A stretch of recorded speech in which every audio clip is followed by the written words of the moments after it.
Olá pessoal, tudo bem com vocês? Bem-vindo aqui a mais um episódio da nossa série de vídeos de apresentação dos professores do curso de Física da UFSC. Eu sou o professor Jorge Kondo, eu sou subcoordenador do nosso curso. A gente trouxe essa série para poder trazer mais o contato, né, entre os nossos professores, as pesquisas que eles fazem, o que eles estão fazendo hoje em dia, os nossos alunos, e para quem também quer um dia virar um físico, quer virar um cientista. Então eu convido vocês a participar, a se inscreverem no nosso canal do YouTube, a acompanhar as nossas mídias sociais no Twitter e no Instagram. A gente está colocando lá sempre bastante informação para que vocês possam acompanhar. E hoje a gente tem aqui como convidada da nossa série de seminários, de palestra, ou de apresentação, ou de entrevista, a professora Débora Pérez Menezes. Professora Débora, muito obrigado por ter aceitado participar aqui da nossa série. Eu acho que você vai trazer aqui bastante coisa legal, bastante informação interessante para a gente. E bem-vinda a essa série de apresentação. Professora, eu gostaria de começar com essa pergunta que ficou famosa desde o começo dos nossos vídeos, que é: quem que é você na Universidade Federal de Santa Catarina? Bom, então antes de falar um pouquinho de mim, eu queria muito agradecer o convite e falar aqui o que outros professores já falaram, que eu também já ouvi vários vídeos, que essa iniciativa é 10, né? Então, mesmo que as pessoas, os alunos ou os nossos futuros alunos não consigam assistir tudo até o fim, eles vão ficar com um quadro bem geral de quão legal é o nosso departamento e de quão forte é o nosso curso de pós-graduação. Bom, aí para falar de mim, eu vou fazer um curto-circuito aqui e vou falar um pouquinho da minha atuação no departamento e na UFSC de um modo geral, e depois eu vou remeter vocês a um filminho para quem quiser assistir, onde eu falo de mim, tá bem? Eu vou fazer isso porque, pelo menos dos vídeos que eu já assisti até agora, acho que eu sou a professora mais antiga dos que já falaram, né? Talvez apareçam outros aí cujos vídeos eu ainda não vi. Então eu queria lembrar um pouquinho do que era a UFSC quando eu vim para cá.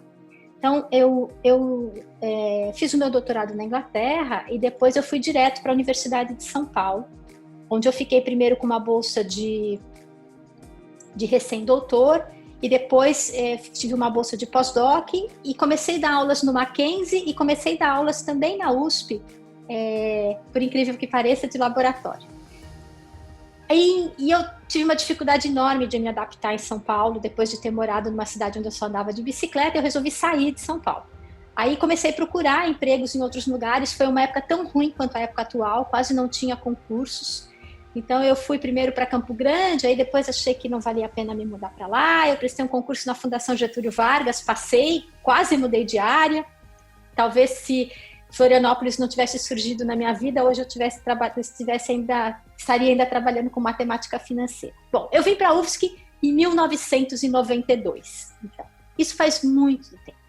Quando eu cheguei aqui, eu encontrei um departamento voltado completamente para o ensino.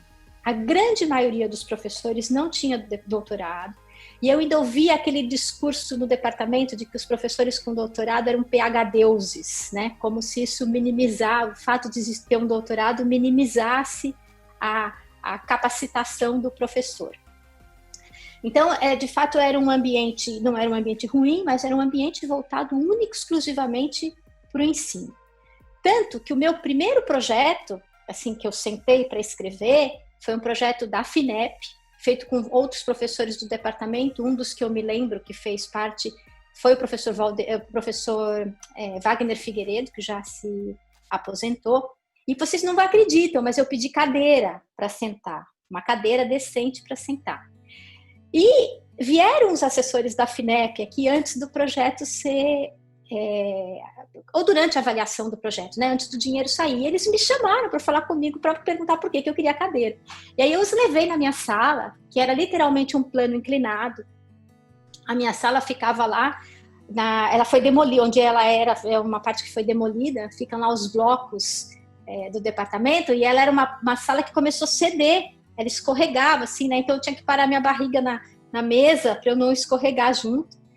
E as cadeiras que tinha na minha sala eram um refúgio de sala de aula. Então, quando as cadeiras dos alunos quebravam, o braço quebrava, essas cadeiras ficavam à disposição dos professores. Então eram de madeira, eu vivia rasgando roupa nas cadeiras, né? Então eu comprei uma cadeira, mas não era uma cadeira excepcional, e quando veio esse projeto FINEP eu pedi cadeiras para o grupo todo, 5 cadeiras na época.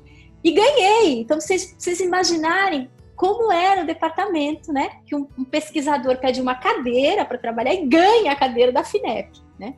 Então isso para mostrar para vocês que nesses 28 anos, desde que eu cheguei na UFSC, de 92 para 2020, a gente saiu de um departamento que tinha uma visão muito ligada à parte instrumental de ensino, para um departamento que tem uma graduação bem forte e uma pós-graduação reconhecida. E quando eu falo uma graduação forte, eu quero lembrar que hoje no departamento existem muitos professores egressos do curso. Isso significa que a gente formou gente que saiu ou não para doutorado, pós-doutorado, e que essas pessoas participaram de concursos super concorridos, porque hoje vir para Florianópolis é vir para uma das melhores universidades do país. E essas pessoas passaram nesses concursos concorrendo com gente do Brasil e eu diria até de outros lugares do mundo, certo? Então, nesse tempo, agora eu vou falar um pouquinho do que eu acho que foi a minha contribuição e eu me orgulho da contribuição que eu acho que eu dei que ajudou, claro que não fui eu a responsável por essa transformação no departamento, tem todo um histórico de contratação de professores engajados com pesquisa e com fazer projetos, mas eu acho que eu participei ativamente dessa construção do departamento que existe hoje, né? Então, a primeira contribuição mais efetiva da qual eu me lembro, assim, que me deu trabalho e que eu fiquei muito tempo, com a qual eu me envolvi muito, foi o projeto de doutorado, que eu fiz junto com o professor Jürgen Stilk. E o professor Jürgen depois acabou saindo da UFSC, foi para a Universidade Federal Fluminense, e havia outras pessoas envolvidas, mas sabe aquela coisa, todo mundo dá palpite, na hora de chegar, escrever e preencher formulário, fiquei eu lá de secretária junto com ele, assim, até tarde da noite, na época eu não tinha filhos, então não tinha horário para nada, né? Então eu acho que essa foi uma grande contribuição, de fato o curso de doutorado foi aprovado. Bom, depois eu me envolvi com esses grandes projetos CETENFRA que a FINEP disponibilizou aí ao longo dos anos, e junto com o Roberto Cid Fernandes, que é um professor de astrofísica, e eu sou uma professora teórica, como eu vou mostrar depois, nós fizemos o projeto do primeiro difratômetro de raio-x do departamento.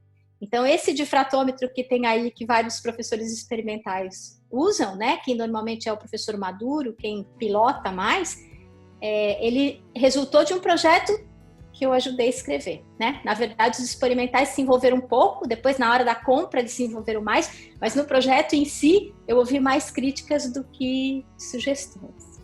Ô Débora, mas como que se juntou uma física teórica de física nuclear e um astrofísico para comprar um equipamento difratômetro, desse? né? Olha, assim, eu não sei se vale a pena entrar nos detalhes aqui, mas os grupos experimentais não se conversavam, não conversavam entre si. Tem um professor no departamento que ainda está lá, que é um professor mais velho, que ficava o tempo todo dizendo que isso era desnecessário, que o importante é que ele tinha também um equipamento, e colocando areia, né, E aí eu sentei com o Cid e a gente falou, não, vamos pedir, porque o departamento precisa, esses experimentais, se a gente comprar, eles vão usar. E foi o que aconteceu, né? A gente comprou, e depois eu ainda me envolvi na compra, que aí o Cid, pulou fora, e aí o Valderez me ajudou muito, porque de fato era uma coisa da qual eu não entendia nada, né? E eu fiquei ouvindo aqueles técnicos que vinham das empresas querer vender o equipamento caríssimo, me explicando como é que aquilo funcionava, e todos eles falavam aquilo, eu ficava achando, é o melhor que tem. Enfim, então também acho que foi uma contribuição significativa, que não foi para mim, porque eu nunca nem, né? Inclusive até me indispus com alguns professores do departamento por causa da compra de um equipamento que eu não ia usar. Mais para frente, também no projeto CETENFRA, eu ajudei a escrever o projeto que previu a construção do prédio no qual eu habito hoje, né? Então, também escrevi esse projeto, solicitando esse prédio, dizendo que havia muitos professores lá que ficavam naquele espaço lá que eu chamei, né, de plano inclinado, que tinham uma vida bem difícil ali, com umidade, chuva na cabeça e outras Ô, coisas. Débora, E a e gente só tem o prédio. uma curiosidade, naquela época lá de 92, existiam esses prédios novos que a gente tem hoje em dia? Ou... Não, então, é isso que eu estou te falando. É assim, teve um primeiro prédio. Não, o primeiro prédio foi esse, para o qual eu mudei em 2005, que eu ajudei a fazer o projeto. Aliás, o projeto saiu um pouquinho antes, foi um projeto da FINEP também, desses de infraestrutura, CTINF. E eu voltei da Austrália em 2005 e aí, na época, o chefe do departamento era um professor que foi chefe do departamento milhões de vezes e ele não queria que eu mudasse para o prédio. E eu falava, eu quero mudar, eu estou com dor nas costas, eu tenho um computador novo. E aí, às custas de algumas desavenças, eu consegui a chave e mudei sozinha para aquele prédio, que eles dizem assim, não tem telefone. Eu falava, não faz mal, tem internet, eu uso o VoIP. Enfim, eu mudei, eu fui a única a mudar. Tanto que se vocês entrarem no corredor, vocês vão ver que minha sala tem um cadeado. É a única que tem um cadeado. Porque a Maria dizia assim para mim. A Maria, para quem não sabe, é uma servidora que está no departamento desde antes de mim. E ela falava assim, vão te abusar, você fica sozinha naquele prédio, é muito perigoso. E eu me preocupava com os equipamentos, botei um cadeado lá na porta. E tem lá esse cadeado até hoje. Bom, depois disso, eu também contribuí, acho, do ponto de vista administrativo, que não é a melhor coisa do mundo para se fazer, mas alguém tem que fazer, né? Então, eu fui coordenadora da pós de 2006 a 2008, e quando eu saí da coordenação da pós, eu fui pró-reitora de pesquisa e extensão da Universidade Federal de Santa Catarina, e eu me orgulho muito de ter feito isso, porque eu trabalhava muito, e muito era assim, 12 horas por dia. E eu tinha alunos que eu atendia ou às 7 da manhã ou depois das 8 da noite, mas foi muito gratificante. Eu conheci muita gente diferente de várias áreas da universidade. Eu conheci a universidade na qual eu trabalhava. Eu lutei para colocar a extensão em pé de igualdade com a pesquisa. Não posso dizer que eu consegui, mas eu tentei normatizar as bolsas para que as bolsas de PIBIC fossem iguais às bolsas de extensão. E foi um trabalho assim, depois de 2 anos eu estava exausta e eu não saí porque uma pró-reitora que desiste no meio do caminho fica parecendo que é uma briga, né?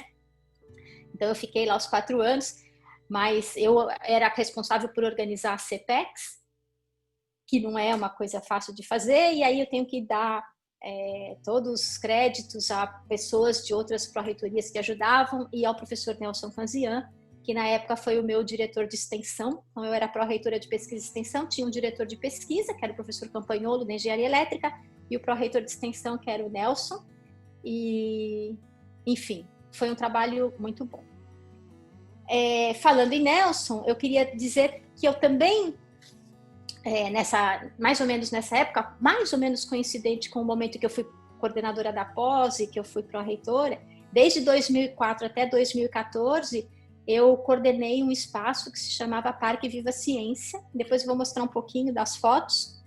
E a gente principalmente treinava mediadores para o parque. Era uma espécie de um museu a céu aberto. E isso foi feito também em parceria com o professor Nelson Canzian.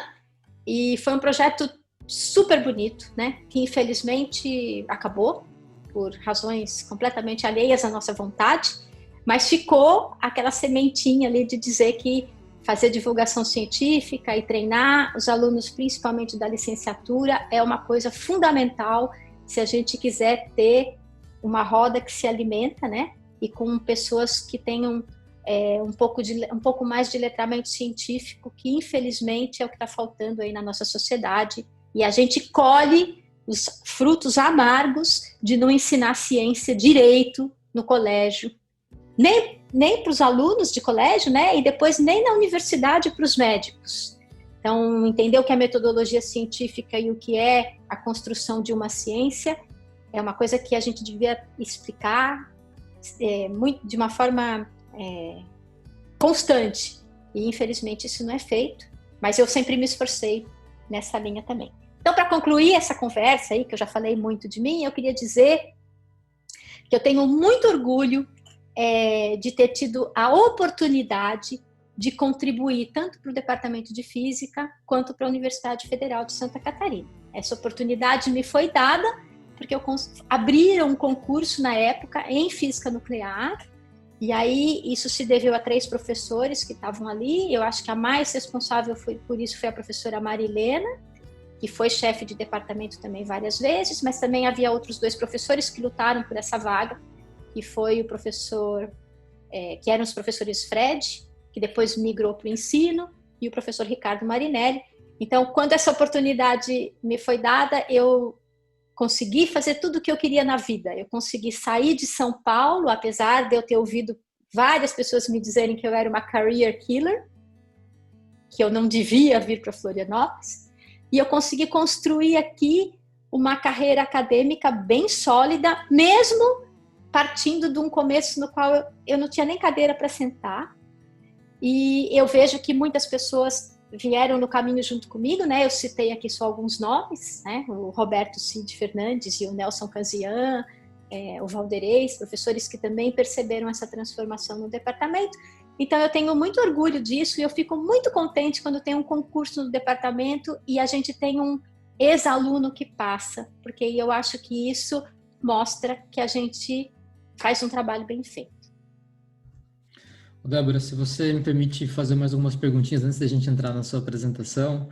Claro. Gostei muito dessa história, né? Porque a gente que é novo, né? Acabou de entrar no departamento, não conhece muito, né? Como é que formou, como é que foi construído, toda a estrutura que a gente tem hoje em dia. Porque às vezes a gente reclama um pouco da estrutura que a gente tem hoje, mas imagina 28 anos atrás, 30 anos atrás, como é que era, né? Essa reclamação naquela época não era bem-vinda.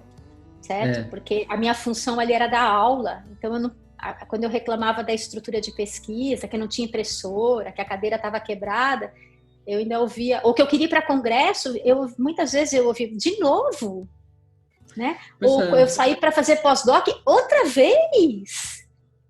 Mas é o investimento no professor, né? E é através dessas reclamaçõezinhas que a gente vai melhorando a estrutura do departamento também, né? Você comentou um pouco da professora Marilena, né, que foi chefe do departamento. Eu acredito que quando passei no concurso, entrei na vaga dela, quando ela se aposentou. O professor Fred e o professor Marinelli também vão participar aqui da nossa série de vídeos, apesar de estarem aposentados também, que a gente quer ouvir um pouquinho da história deles. Eu queria perguntar um pouco para você, Débora, porque você tem vários projetos de extensão, acredito, né? Você tem divulgação científica que é bem interessante, eu já tive a oportunidade de dar um seminário num desses projetos seu, e você tem esse projeto de Mulheres na Ciência. Em cima disso, hoje em dia, claramente, ainda existe uma grande assimetria da participação das mulheres, né, na ciência em geral. Na física não é uma exceção. Isso às vezes não acontece muito no nível de graduação. Acredito que no nível de graduação acaba tendo uma certa equivalência, mas no doutorado, no mestrado, numa vida acadêmica, essa simetria acaba, né, aparecendo mais profundamente. Eu queria ouvir um pouquinho de você, já que você tem essa longa experiência, né? Como é que era essa simetria lá em 92 e como é que ela vem se desenvolvendo ao longo dos anos? Vem melhorando? Pois é, não. Infelizmente é um quadro estático. De fato, esse é um reflexo de uma coisa que a gente chama de efeito tesoura. Eu até publiquei um artigo na Scientific American Brasil falando sobre esse efeito tesoura. Então, o efeito tesoura é um efeito que corta as mulheres de ascensão.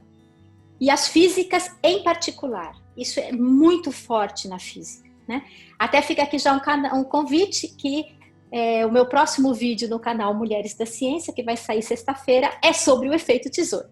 Então, não vou falar muito, deixa um gostinho para vocês assistirem lá o vídeo, onde eu mostro vários dados. E a gente coloca o link aqui no vídeo também. Tá bom. Tá. Mas, inclusive, dados aqui da UFSC, eu mostro, né? Então, é assim, isso já começa na graduação. O número de meninas que procura, tem bacharelado, tem aumentado, mas ainda é uma coisa, não é metade, é menos da metade. Na licenciatura é um pouco maior. Mas conforme vai se aproximando do final da carreira, o número de meninas que sai fora é muito maior. No mestrado esse número diminui, no doutorado diminui, mas ainda esse estudo é bem conhecido no mundo todo. Isso é conhecido como leaking pipeline, né? Então é um cano com vazamento e as mulheres vão vazando para fora o tempo todo. Claro que a gente vive numa sociedade muito machista, com vieses inconscientes que aparecem o tempo todo. E eu diria que eu, particularmente, eu só senti esse machismo, assim, aflorar quando eu fui pró-reitora.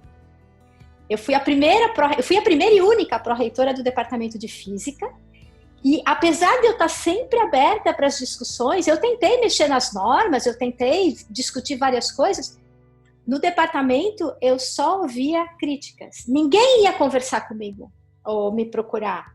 Não, as reclamações iam para o jornalzinho da PUFSC, sabe? Então, e aí você percebe que claro, isso não vem de todos os professores, isso eram alguns, mas isso, de fato, é um viés inconsciente do machismo que aflorou de uma forma. Por quê? Porque o nosso departamento é um departamento ainda muito masculinizado, né? Então, o número de mulheres no departamento não tem aumentado muito, o que tem aumentado é a contribuição efetiva delas, né? Então, eu fico super feliz de ver que agora a chefe do departamento é uma mulher e a coordenadora da graduação é uma mulher. E eu diria que são dois dos cargos mais importantes do departamento, que norteiam os caminhos, que aparam as arestas, né, de problemas que existem, porque é um departamento de 70 pessoas. É absolutamente natural que as pessoas não concordem com tudo, ou que discordem na maior parte das coisas, certo? Eu também não concordo com tudo com meu marido, e a gente não precisa concordar para a gente viver em harmonia, mas alguém tem que canalizar isso para que, mesmo na discordância, haja um crescimento harmônico. Então, eu fico super feliz de ver duas mulheres aí, agora em duas posições importantes. E estão fazendo um trabalho excelente, né? Excelente. Eu até outro dia elogiei a Marta, assim, a Marta no WhatsApp, eu acho que a Marinês e você também, essas iniciativas que têm aparecido também porque são pessoas mais novas, pensam diferente. Então, a história da diversidade, das pessoas com idades diferentes, que vêm de locais diferentes, sempre ajuda a gente ter um quadro mais positivo. Mas o efeito tesoura é muito forte. Ele alija as mulheres de posições de destaque de poder. E na física, ele, infelizmente, é mais forte ainda. Existem uns dados que mostram que para ter equidade na publicação científica na física, se nada for feito, vão ser necessários 258 anos. Então, é de fato um quadro lamentável. Então tá bom. Vamos para a tua apresentação? Vamos para a minha apresentação. Então eu vou... Pronto.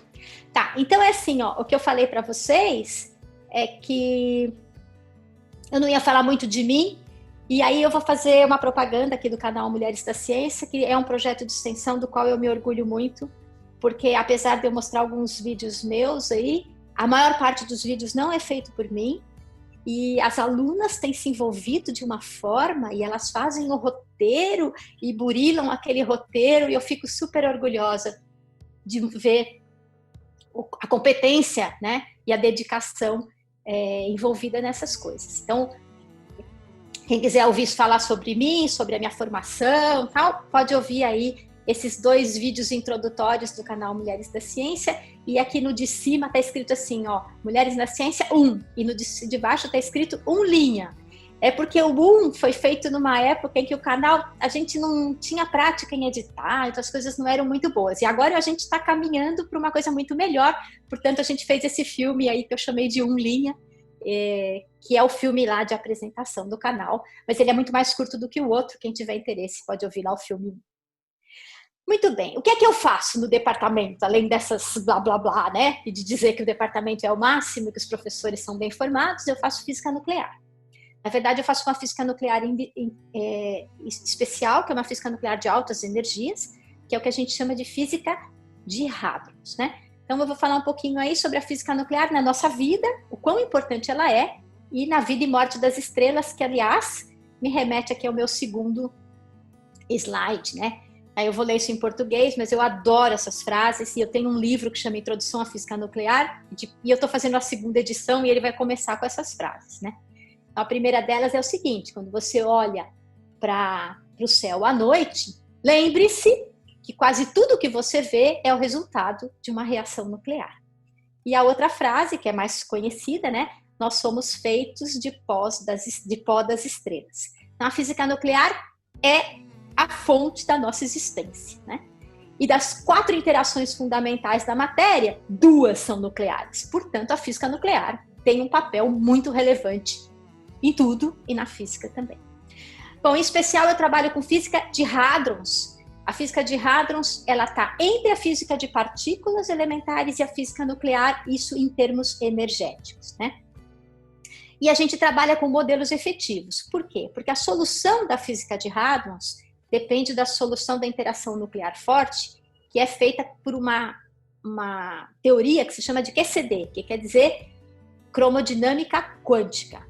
Só que essa teoria é lindíssima, mas a gente não sabe resolver, né? Então ela tem algumas soluções feitas por aquilo que a gente chama de QCD na rede, e que existe um caminho para procurar essas soluções, mas se a gente quiser ter uma visão mais abrangente, a gente precisa de modelos efetivos, e é com isso que eu trabalho, né? Então eu trabalho com modelos efetivos dentro da física de hadrons, que está ligada à parte mais energética da física nuclear. É uma área super multidisciplinar. Então, esses modelos que eu trabalho, com os quais eu trabalho são modelos relativísticos, então eles envolvem teoria de campos e relatividade. Quando a gente aplica isso para descrever altas energias, esses modelos envolvem teoria de campos. E quando eu aplico isso para a parte de astrofísica nuclear, envolve termodinâmica, estatística, teoria de campos e relatividade, né? E a gente sempre que tem um modelo, a física é uma ciência empírica, a gente tem que ir lá testar esse modelo, né? Confrontar o modelo ou com a experimentação ou com a observação. E eu faço muita questão de fazer isso. Eu comecei a minha vida, se vocês olharem aí os primeiros, 50 papers que eu publiquei, eram quase física matemática pura. Mas eu fui amadurecendo e fui vendo que a beleza da física matemática é ela construir coisas que, de fato, a gente pode confrontar com a experiência e com a observação. E aí eu mudei, né? E é o que eu tenho feito aí nos últimos 15 anos, pelo menos. Bom, eu peço desculpa para algumas dessas transparências que estão em inglês, mas eu tô tão cheia de coisa que eu fiquei com preguiça de traduzir, né? Mas eu vou ler isso em português. Então, na verdade, quando a gente tem uma estrela pouco massiva, ela em geral é mais fria e menos luminosa. As estrelas mais massivas são mais quentes, mais luminosas e são mais eficientes para fazer fusão, portanto, vivem menos. E a fusão é a reação que mantém a estrela viva. Então, nesse desenho aqui à esquerda, eu tenho aí um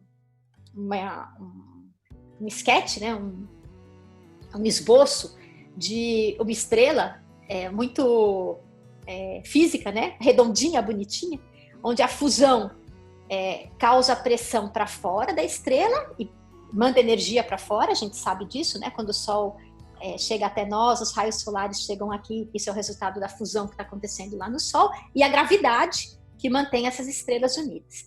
Num certo momento, a gravidade ganha, porque o combustível necessário para realizar a fusão vai acabando, e quando a gravidade ganha, a estrela morre, né?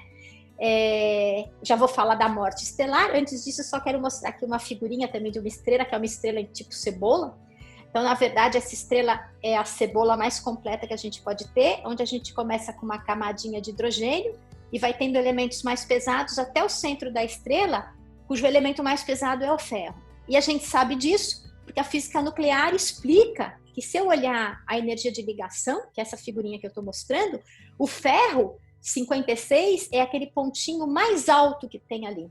Então, ele é o último elemento químico que eu posso obter por meio da fusão de forma exotérmica. Isso é, quando eu tenho a fusão, eu ainda emito energia. Eu posso ter fusão daí para frente, mas eu preciso dar energia para essa reação acontecer. Então, a física nuclear também explica um pouco dessa parte dos elementos químicos que são encontrados aí no universo. Bom, como eu disse, a estrela morre, né? E a morte que essa estrela vai ter vai depender da sua massa.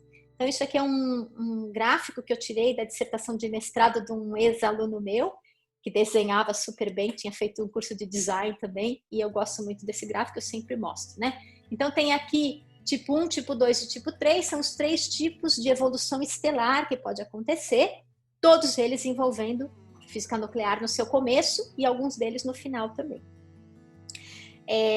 Eu não vou falar muito sobre isso, mas o tipo 1 é uma estrela do tipo da estrela do nosso Sol. Ela vai ter uma morte assim, meio sem graça, e vai virar uma anã branca. Depois tem umas estrelas que têm uma morte, são mais massivas, elas têm uma morte mais espetacular, elas explodem, né? A gente chama de explosão de supernovas, e aparecem dois cadáveres, não, aparece um cadáver estelar possível, né? Que é a estrela de nêutrons. Hoje existem hipóteses de que essa estrela de nêutrons, eu já vou falar um pouquinho delas, possa ser constituída só de quarks, no que a gente chama de estrela de quarks, onde os quarks são as quantidades mais fundamentais dos tais dos hadrons que eu estudo, né? Que são os prótons e os nêutrons. E ainda tem tipo 3, que são estrelas supermassivas, que depois dessa explosão de supernova vão virar um buraco negro, e aí isso já está fora do estudo da física nuclear, porque isso envolve muito mais a parte cosmológica e relatividade do que física nuclear. Então, a minha queridinha nessa história toda é a estrela de nêutrons, que é uma das remanescentes possíveis da explosão de supernova, portanto, é um tipo de cadáver estelar. Eu tenho um ex-aluno que chama Guilherme Grams, que também agora entrou nessa história de ter canal, ele está nesse momento com uma bolsa de pós-doc em Lyon, na França, e ele disse que ele vai chamar as estrelas de nêutrons de não cadáveres estelares, mas de zumbis estelares, porque elas ainda fazem muita coisa. E eu tenho que dizer que adoro os alunos que cada vez vão melhorando, né, nas coisas que a gente consegue ensinar. Os alunos que aprendem bem podem ser melhores do que a gente, né? Eu adorei essa história de zumbi estelar. Então, para a gente ter uma ideia de quão estranha é uma estrela de nêutrons, eu tenho aqui o diagrama da Terra, do uma anã branca e da estrela de nêutrons, né? Então, a Terra e a anã branca têm raios parecidos, e a estrela de nêutron é aquele pontinho ali, né? Então, o raio de uma estrela de nêutrons é da ordem mais ou menos de 10 quilômetros. Isso é um pouco mais do que a distância do campus da UFSC até a Lagoa da Conceição. Então, nesse raio, né, se eu dobrar isso, se eu tiver o diâmetro, isso é o que seria uma estrela de nêutrons. Só que essa criatura tem uma massa que pode chegar a 2 vezes a massa do Sol. Então, imagina quão densa é a matéria ali dentro. E justamente por ela ser tão densa, que esses hadrons, prótons e nêutrons, podem estar tão juntos que eles não estão mais confinados em prótons e nêutrons, eles estão numa sopa ali de quarks, certo? Por isso que existe essa hipótese de que essas estrelas podem ser estrelas de quarks. Bom, as estrelas de nêutrons foram descobertas por uma mulher, Jocelyn Bell, que não ganhou o prêmio Nobel, mas o orientador dela, Tony Hewish, ganhou o prêmio Nobel. Mas ela é super reconhecida, e ela descobriu isso por acaso, apontando para alguns objetos, né? Os astrofísicos observacionais têm uma paciência que eu admiro. Então ela estava lá no topo da sua paciência e ela captou um sinal na parte de rádio do espectro eletromagnético. Ela ouviu um sinal, né? E esse sinal, quem tiver curiosidade, no meu canal tem esses sinais aí, que vocês podem ir lá ouvir num vídeo que se chama Olhos Diferentes. Então eu mostro como é que a gente pode enxergar o mundo com diferentes partes do espectro eletromagnético, inclusive com as ondas de rádio. Bom, o sinal era tão regular que eles chegaram a pensar que eram seres extraterrestres. E não é piada, esse livrinho que está aí, ó, o caso dos Little Green Men, dos homenzinhos verdes, não é uma coisa, não é piada de jornal, não. Isso aconteceu. Chegaram a pensar que, na verdade, a estrela de nêutrons eram extraterrestres querendo se comunicar com os terráqueos. Depois eles viram que não, né? Então a estrela de nêutrons está desenhada aí. Na verdade, ela é um objeto que roda, né? Ela tem um campo magnético super forte e quando ela roda, ela deixa esse sinal da rotação que pode ser claramente detectado na frequência de rádio. Bom, essa coisa está muito na moda agora com as ondas gravitacionais. Por quê? Porque esses dois fulanos que estão rindo aí porque ganharam o prêmio Nobel em 1993, lá em 1934, eles detectaram o primeiro sistema binário de estrelas de nêutrons. Então, eles perceberam que haviam 2 estrelas de nêutrons que estavam orbitando uma ao redor de outra. Isso daí foi detectado lá em Arecibo, com um pulso muito preciso. Mas eles também perceberam que elas perdiam energia. E cadê a perda de energia? O que é essa perda de energia desse sistema binário quando um vai girando ao redor do outro? Eles disseram, isso é emissão de ondas gravitacionais, certo? E depois isso foi confirmado e eles ganharam lá o prêmio Nobel. Só que até 2015, nenhuma onda gravitacional tinha sido detectada. A primeira delas foi detectada em 2015, então percebam. As ondas gravitacionais foram propostas por Einstein lá na relatividade geral, né? 1905, né? Então, mais de 100 anos depois é que a primeira onda gravitacional foi de fato detectada de forma direta, né? Porque isso que o Rosen e o Taylor detectaram foi um jeito indireto de perceber as ondas gravitacionais. Mas essa de 2015 era o resultado de 2 buracos negros que colidiram. Bom, se vocês quiserem saber como é que eu sei que são buracos negros, estrelas negras, a gente pode dar um seminário sobre isso, né? Agora, nesse momento, vocês só acreditam nisso. Mas, em 2017, tcharam, o LIGO, que é esse observatório aí que é chamado de Laser Interferometer Gravitational Wave Observatory, que é um observatório que detecta ondas gravitacionais por meio de interferometria a laser, né? Interferômetro também é um equipamento super legal, também a gente pode falar um tempão sobre Michelson-Morley, como é que descobriram que não tinha o éter, tudo por causa de um interferômetro, então ele é um equipamento importante na física. Em 2017, detectaram a primeira onda gravitacional que veio da união de 2 estrelas de nêutrons. Isso para mim é sensacional, porque eu pude sair testando os meus modelos todos com resultados observacionais que vieram de colisão de estrelas de nêutrons por meio de uma onda gravitacional. Então, é juntar tudo na física e dizer assim, ai, que coisa linda. Quem não achar isso lindo, não sei, tem que achar lindo. Então, aí tem um paper que eu adoro, né? Nesse paper, eu, junto com esses meus colaboradores, a gente testou as equações de estado, isso é, aqueles modelos relativísticos, confrontou aquilo com os vínculos que foram estabelecidos aí por essa onda gravitacional que foi detectada em 2017. Também isso dá um outro seminário enorme, isso é só para dar um gostinho para vocês, que tipo de coisa que a gente faz em física de raios. Mas a física nuclear tem mais do que isso, né? Quando a gente pensa em termos de elementos químicos, a gente pensa na tabela periódica. Mas os físicos não gostam da tabela periódica lá dos químicos. Eles gostam dessa aí, que é a carta de Nuclídeos, que tem mais ou menos a mesma informação, só que ela mostra o número de prótons em função do número de nêutrons. Então, esses elementos em preto são os elementos estáveis, isso é, vivem muito tempo, e os de outras cores são os elementos que vivem muito tempo, menos tempo. E aqueles em azulzinho ali são os elementos que os físicos nucleares estão querendo encontrar, porque a teoria diz que eles existem e que são estáveis. E tem todo um estudo aí atrás desses elementos que são conhecidos como elementos supermassivos. Então, quem está ajudando a construir a tabela periódica hoje não são mais os químicos, são os físicos por meio desses elementos supermassivos. E é claro que esses elementos, se eles não foram produzidos na fusão estelar, eles foram produzidos de outra forma. Que outra forma, né? Então, explosão de supernova é uma possibilidade, e a outra possibilidade é a junção desses cadáveres estelares na emissão de ondas gravitacionais. Também aparecem as condições necessárias para que elementos superpesados apareçam. Então, isso também a gente estuda.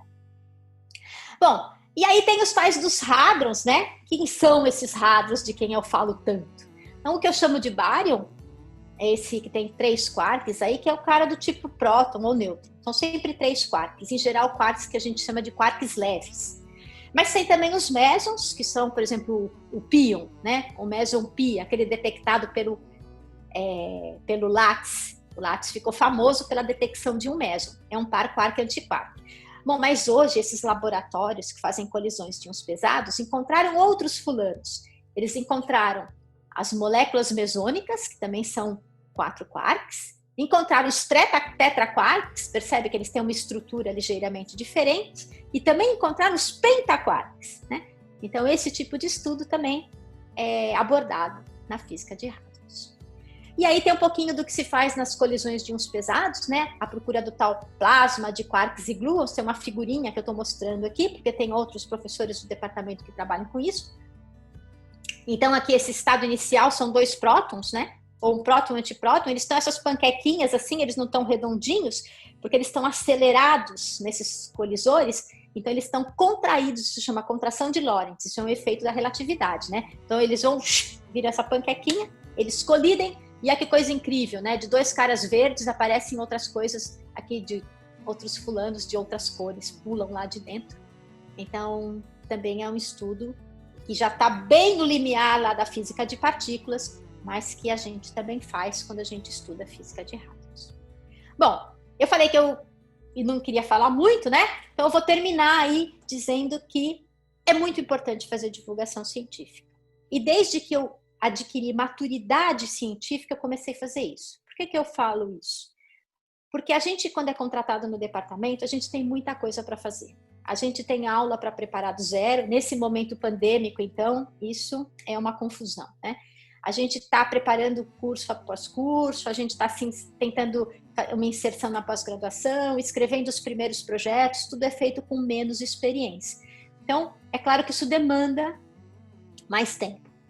Mas assim que sobra um tempinho, eu acho que o envolvimento com extensão ou com divulgação científica é muito importante, porque é o respaldo direto que a gente dá para a sociedade, né? E nesse momento a gente está vendo o quão importante é a gente dar satisfação para a sociedade.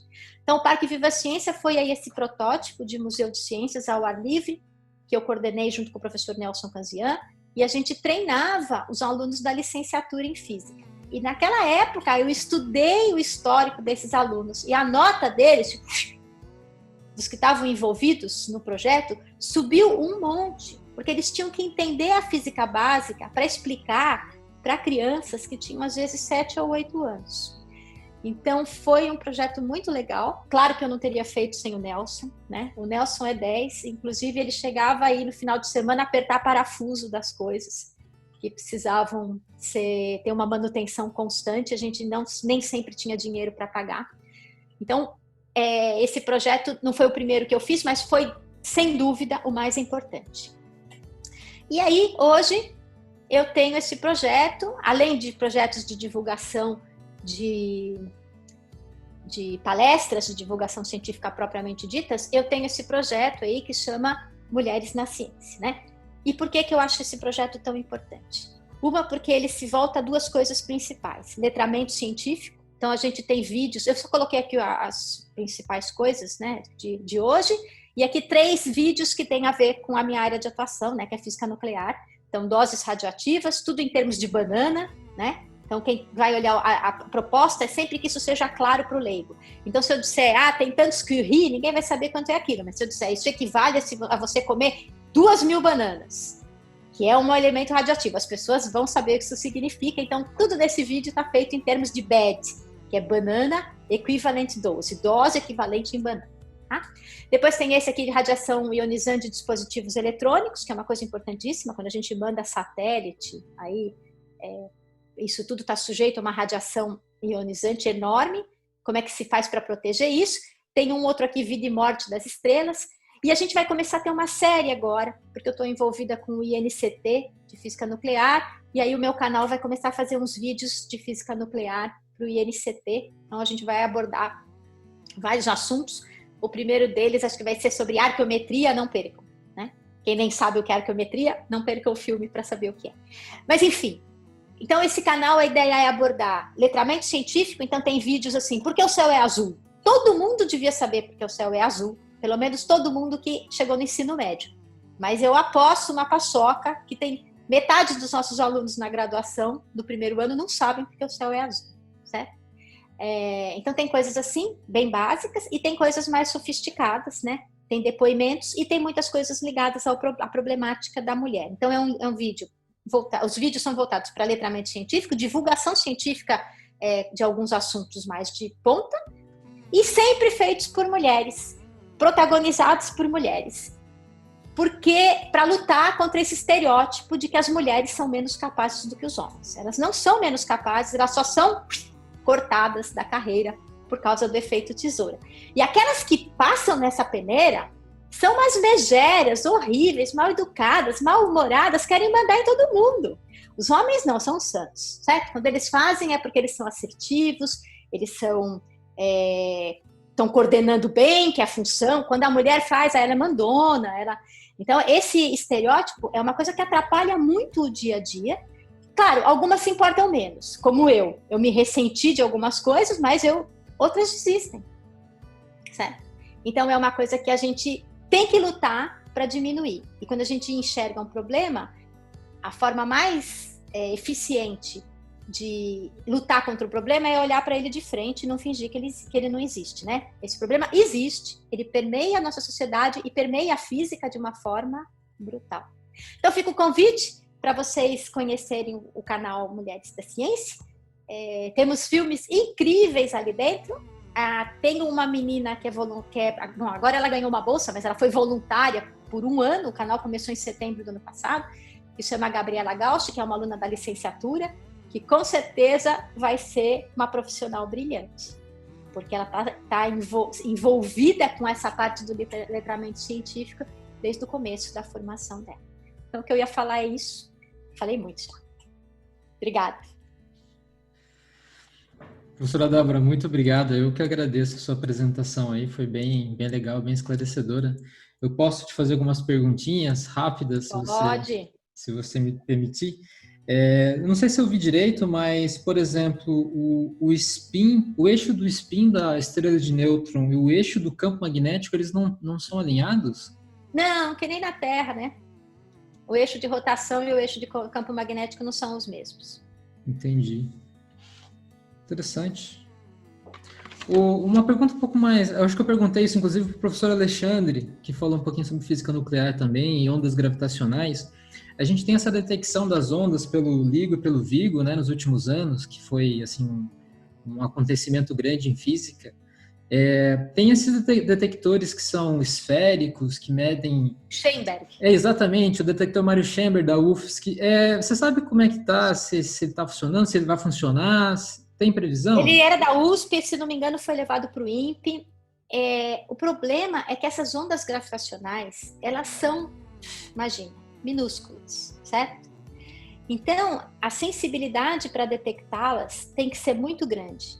E a sensibilidade desses equipamentos, tanto quanto eu entendo deles, não é minha especialidade, ela exige que essas ondas sejam maiores do que elas têm se mostrado.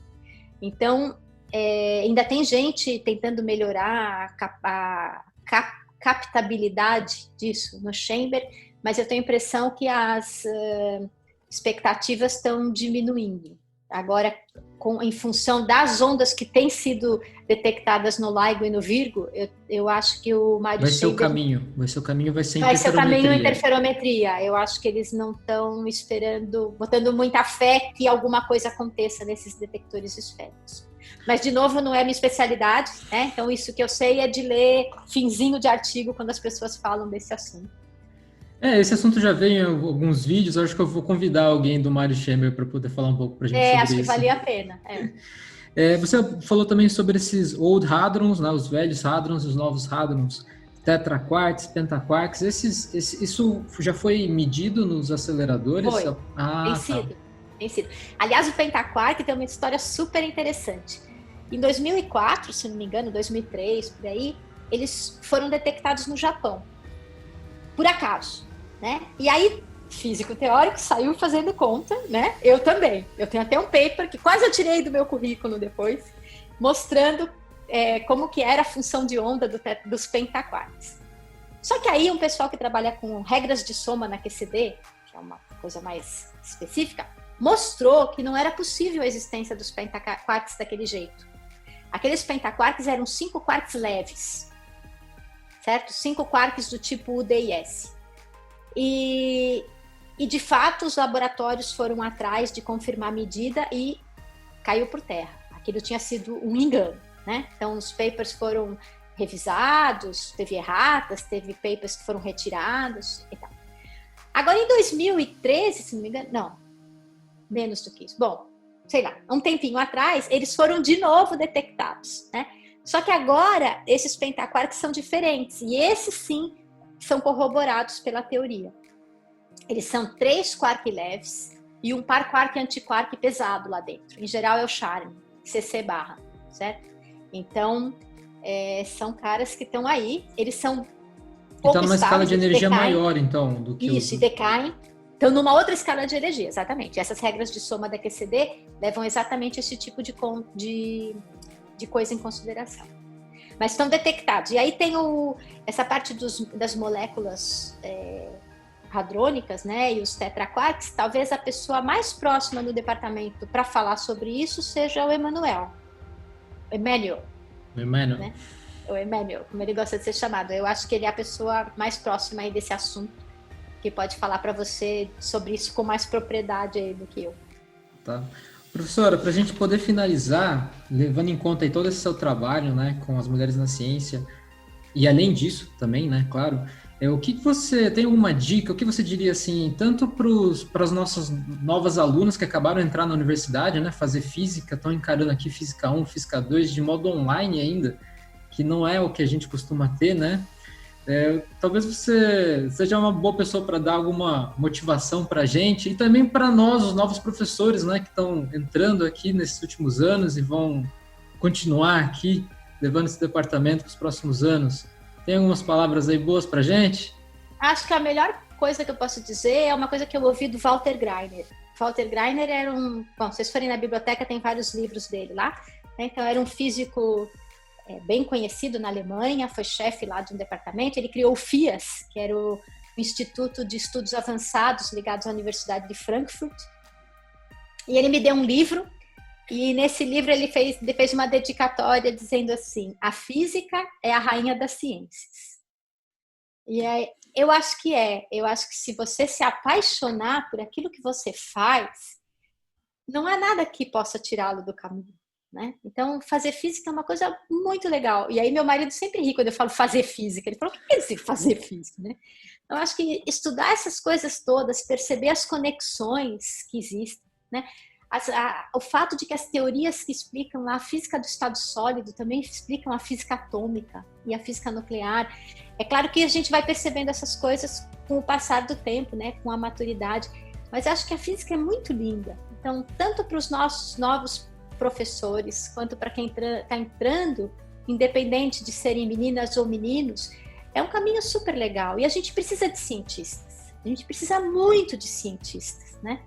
Porque são muito poucos. Outro dia eu fui convidada, fiz uma estupidez aí, fui convidada para dar uma palestra no Rotary e aceitei. Aí depois todo mundo achou que eu tinha tempo para dar uma palestra em cada Rotary do Brasil, que são não sei quantos mil por noite, né? Quer dizer, é uma estupidez. Eu gostei de dar palestra, mas é um negócio que eu não tenho tempo para isso. E eu fui lá falar para eles por que é importante acreditar em ciência. E aí eu perguntei para eles: quem conhece um cientista, levanta a mão, né? No seu círculo próximo. Primeiro assim, quem conhece um advogado? Todo mundo conhece. Quem conhece um administrador de empresa? Um médico no círculo? Todo mundo conhece. Quem conhece um cientista? Ninguém. E quem conhece uma cientista mulher? Aí zero, né? Aí pronto. Então, assim, a gente precisa de cientistas, porque os cientistas veem o mundo de acordo com a metodologia científica. E isso é uma coisa que ajuda a gente a viver melhor e que traz consequências para a vida de todo mundo, né? Que acabam se refletindo no desenvolvimento tecnológico que acaba aparecendo por aí. Então, o recado é: a física é a rainha das ciências, não desanime. Bom, com essas palavras motivacionais da professora Débora, eu gostaria de convidar os nossos alunos, né, que acompanham as nossas mídias sociais, e a quem ainda não é nosso aluno, mas está interessado em ser um físico, ser um cientista, seja mulher, seja homem, né? A ciência está aí para todo mundo, a universidade está aberta à diversidade, que é importante para a gente poder evoluir, né?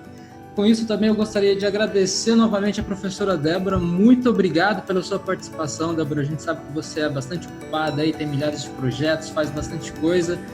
Muito obrigado pelo teu tempo. Eu que agradeço o convite, foi muito bom. Até a próxima. Tchau, tchau. Até mais, tchau.